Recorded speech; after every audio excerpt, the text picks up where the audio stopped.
Yo, what is up guys, Grim here, and today we're going to be talking about the new league which just got announced, Incursion League. So this is patch 3.3 for Path of Exile, and what we're going to be doing is going over a few things which I found interesting. We're going to be min-maxing a little bit, and we're going to be going over how it works and maybe a few concerns we have with it. So to start off with, I just got to say the aesthetic is crazy. We're going for this kind of Aztec vibe here, and they've really nailed the art style. I really love it. And it's going to be great thematically. Next up, I want to talk about a bit of how this actually works. So the idea behind the league is that you build a super map out of different modular kind of rooms.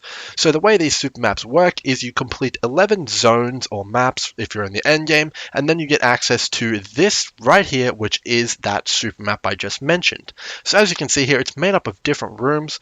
Each of these rooms is modified and determined by each of the maps you've done before. So as I said, you need to do 11. So let's say we're zoning into the first map. Let's say we do that and we find an NPC, and she will send you to a random area within this new super map that you're generating. So let's say we zone in and we get sent to the halls. So when we are in this new zone side area, we have a few things that we want to accomplish or choose to do. So each of these zones is going to have doors, keys and mini bosses in them, as well as some loot. So loot, obviously that's pretty self-explanatory, but the keys, what those are going to allow us to do is kind of construct a path between the rooms that have been chosen for us as part of our super dungeon. So we're going to run around, kill monsters, find keys, and try and connect as many of these rooms as possible. And it's very obvious in the video, we will have seen that. Basically, you pick up a key, you click on a kind of circular stone, and that is then open.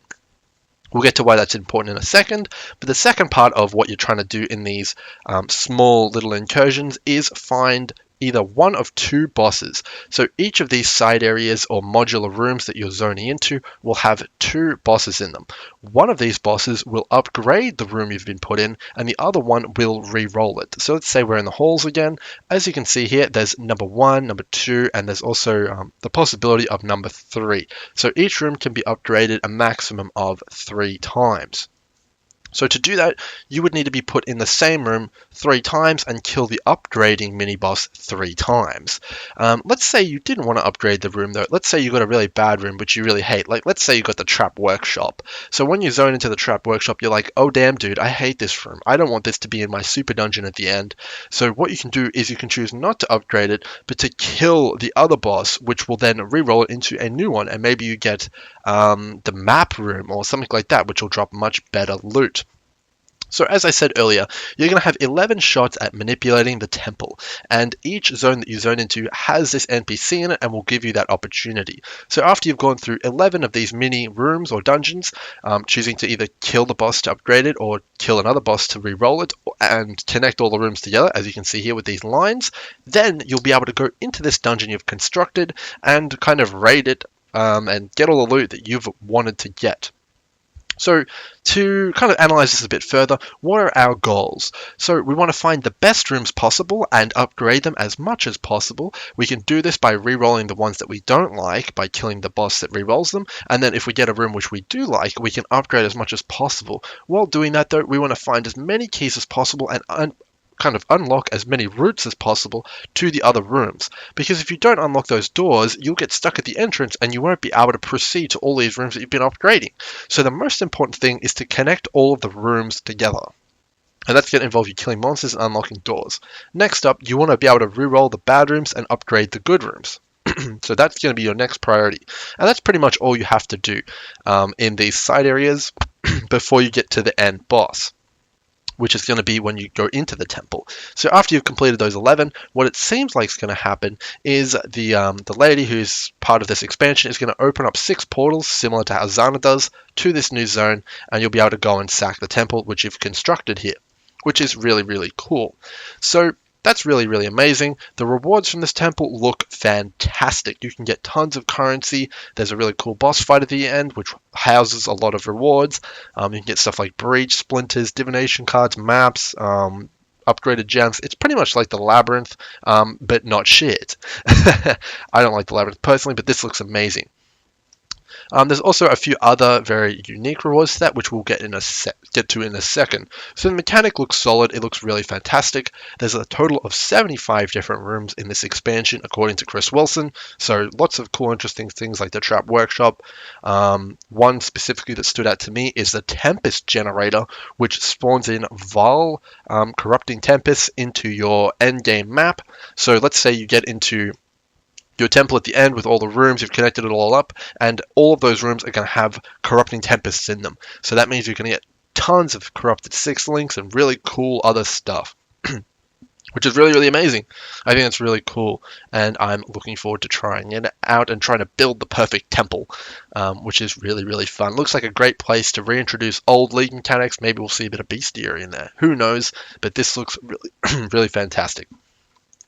So moving on, I wanted to talk about a few other things which are coming out in this expansion, and that is actually some of the new Corrupted Implicits. They're adding new ones in, which is really, really exciting. We'll come down to them down here. As you can see here on rings, we can now get bleeding cannot be inflicted on you. So traditionally, corrupted implicits are gained by vialing items, which will change their implicit value, which is that thing at the top there, which is usually cold res on a sapphire ring, but now it's bleeding cannot be inflicted on you. This one is particularly insane because now we can drop flasks from having the bleed immune on it and use other flasks while having it on our gear. So very, very cool indeed. Another addition it seems they're making is that you can now get 2 Vol Corrupted Implicits on every item. I'm assuming this is going to be quite rare, but this essentially doubles the power of Corrupted Implicits, which is very, very cool. As we can see here, Purity of Fire as well as elemental damage with attack skills. So in theory, we could get, if there's a freeze immunity, we could get bleed and freeze immunity from one ring, from the Corrupted Implicits. That's almost as good as a damn unique. Actually, it's better, which is really, really crazy, which is pretty exciting in my opinion. So what does this do? It actually means that there's going to be way more incentive to corrupt items, meaning a lot of the really oversupplied uniques like Chin Soul and Quill Rain and all that stuff will be getting Valed a lot more often, meaning that uniques may actually see some value returned to them. They're not just going to be one alch all the time. So you might see a lot of people buying up like 50, 60, 70 of one unique and volleying them all, which could be really cool. Me, personally, I'm really excited because I'll be able to get a Wind Ripper bow with a +1 projectile and Culling Strike, which is just insane. So really, really exciting in terms of that. Obviously, to go with that, we have new uniques, new divination cards, and a few new mods, which we can see up here, which are specifically exclusive to this league. I won't go too much into those, but yeah, new uniques. There's one that stood out for me, and that is this one, Zerfi's Heart. There's a few negative effects on here, but and the added chaos damage, but the one that really stood out to me is gained Soul Eater for 10 seconds when you use a Val skill. So Soul Eater is one of the most powerful effects in the game. It's completely bonkers. And what I would compare this to is it's kind of like the Light Poacher of this league, or the Headhunter or the Gull of like basically Incursion League. You can get this and you can chain together tons of stacks and buffs and all that kind of stuff. I know people are going to be like, but hey, wait, Grim, Vol skills have cooldowns on them now. Some I've seen in videos don't. For example, Vol Ground Slam doesn't have any restriction on gaining souls after you've used it. So I would assume something like Vol Rain of Arrows may not either. But even so, it lasts for 10 seconds. A lot of the lockout timers are 6 seconds. So we could see this thing being the next big thing. Very, very exciting nonetheless. There is obviously a lot of other cool stuff here, like we got a lot of skill gems, new Val skill gems, and obviously the Val skill rework. None particularly stood out to me. I'm not a big trap fan, and the purities don't seem as good as other defensive skills or offensive skills. Like if you wanted to go offensive, you'd use Val Haste. If you wanted to go defensive, you'd use Val Grace or something like that. So I'm not sure how useful these will be. Maybe they're really good, but ignoring immunities isn't as good as everyone thinks because curses and stuff like penetration and wise oak and all that stuff usually does a better job of that anyway. So I'm not sure how good the purities will be, but it does seem like an overall nerf to Auramancers and Aura kind of supports, so it'll be interesting to see how that is handled. The one skill I am pretty excited about is Rain of Arrows. It looks pretty cool. It seems to be a massive area of effect. Not sure if it'll be better than Tornado Shot or Kinetic Blast, but maybe we'll give it a go. Could be pretty damn cool. So moving on here, I wanted to talk a little bit about concerns, and then I want to go into a bit of how I might min-max this and really get the most out of this league. So to begin with, I have a few concerns. So the temple looks very rewarding. In the videos, we can see it dropping stuff like tons of sextants, maps, and Vile Orbs, and tons of currency, basically. So there's a few issues with this. If the Vile Temple or Temple of Ardzawadal is too rewarding, what you'll see people do is just run the shortest possible layout map, whether that's beach, atoll, gorge, or anything like that, just to build the temple and manipulate it as fast as possible. Because remember, all you need to do is 11 zones, and then you can go back into that Temple of Ardzawadal and raid the hell out of it. So if the temple is so rewarding that it's better than maps, people will just not do the map. They'll just run straight to the NPC, do the Vile side area 11 times, and then go back into the temple, ignoring the fact that you need to even roll the map. So that could be a very big problem, because apart from the NPC, there is no kind of modifiers or anything to the maps. It's just straight up standard. So the maps may be not too rewarding, and it might just all be just run to the NPC, which I don't want it to be that way. That would be very, very bad. Next up, on the other side of the spectrum, let's say they didn't make the temple rewarding enough. Maybe it's just not great. Abyssal Depths was so bad, they didn't have really any reward past having to kill a boss and getting the unique. And most of the time you'd get a 1 alch unique in softcore at least. So I skip every single Abyssal Depths that I do, and if this is the case for temples and I end up skipping all the temple rooms, that would be extremely disappointing because I would straight up be playing standard. It's not like Abyss, we wouldn't have the cracks or anything like that, it would literally just be standard. So I'm pretty sure they're going to go in the other direction, but then they need to balance that out so that mapping still feels worth it as well, and it's not just running to the NPC every time. So that's the bit of a balancing act they've got to really nail there. They need to make sure there's some sort of an incentive to doing the maps and not just running to the NPC. So next up, the next concern I have is that zone level won't have any or too little of an impact on the temple.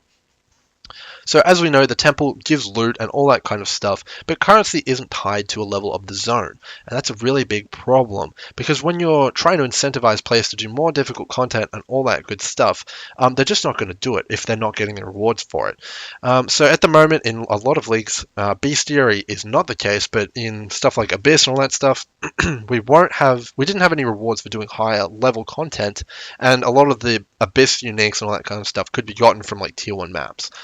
So if they don't make sure that we get any rewards from higher tiers, like maybe we get more loot chests at the end, like kind of like how Uberlab and Merklab work, then people are just going to run tier 1 beach. It's a fact. They're just going to speed run that, go to the NPC 11 times, rinse, repeat, and that'll be the whole league. Or even worse, they'll do Blood Aqueducts and not even be in maps.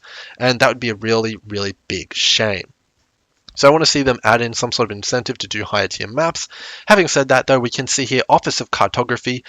So maybe if we're doing a tier 16 map and we get 11 tier 16 rooms, and we go into the Office of Cartography, we get like 4 or 5 Guardian maps or something like that. That could be very cool. But yeah, we'll have to see how that pans out, and I'm definitely interested to see what they do with that. Moving on, we do have a few other things to talk about here. The main one of which I wanted to talk about is, while the architecture of the expansion does look cool, the tile set they're using is the Vile Temple tile set. Traditionally, this has been one of, if not the most hated tile sets in the entire game. People don't like being indoors. They don't like how pokey it is. Backtracking is a big problem. So these are issues I'm concerned about, and the fact that there's so much different elevation gaps and all this kind of stuff, it really makes me worried about skills which don't go up and down kind of elevation very well. I'm thinking about things like Spark and stuff like that. I'm also concerned about movement skills like Shield Charge, not that it needs any help anyway, but that can be a little bit annoying and awkward to use in maps with a lot of kind of things to bump into. So we might be seeing a whole lot of Queen of the Forest and just movement speed kind of skills and leap slam and stuff like that, as opposed to what we're used to. Maybe that's not such a bad thing, but it does look like it's going to go down that way. So that's that in terms of all of my concerns. We are probably going to get a lot more information as we go on, so that'll be really interesting to look forward to. But yeah, for now, that's my only really big concerns. I just want to make sure that it's not going to end up as standard and that we're not going to have to do like tier 1 maps the whole entire league. Having said that though, the way it's probably going to pan out is that you want to do the maps as fast as possible. So stuff like Elder Influence with null portals suddenly looks a lot less attractive because it's going to slow you down. Same with Beyond. You don't want to slow your progress of getting to that final temple down too much. So adding in those Beyond bosses and stuff like that might not be the best decision. Okay, time to go into min-maxing, my favorite part of this.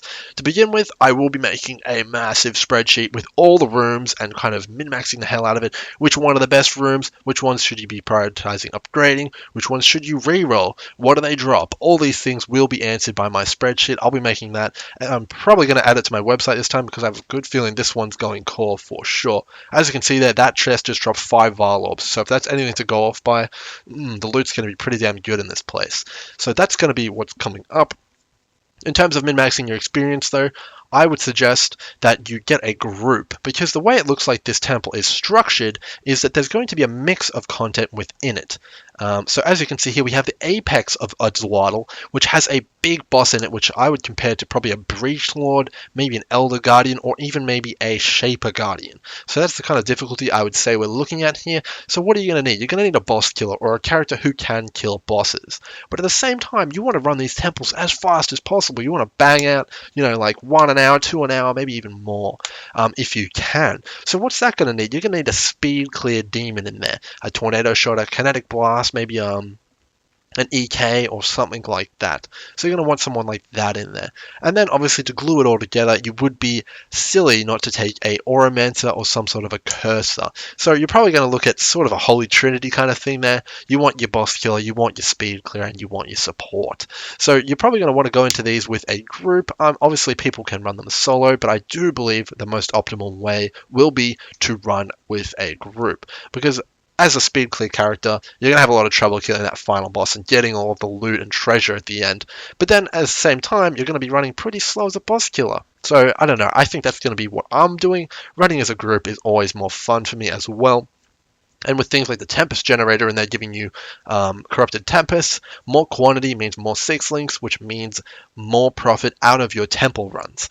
So that's really cool. On the other side of things, what you could also do is team up with some other players who are running solo, and you could all run your 11 maps, get 6 temples, and then just do a temple rotation and run like all 6 temples in a row and get tons and tons of loot that way, because you're all then sharing each temple, getting maximum quantity from them, but you're getting like 6 times the amount of temples basically, which could be really, really cool. I'm not sure how it's going to shake out too much, but those are the 2 kind of strategies I'd look at doing.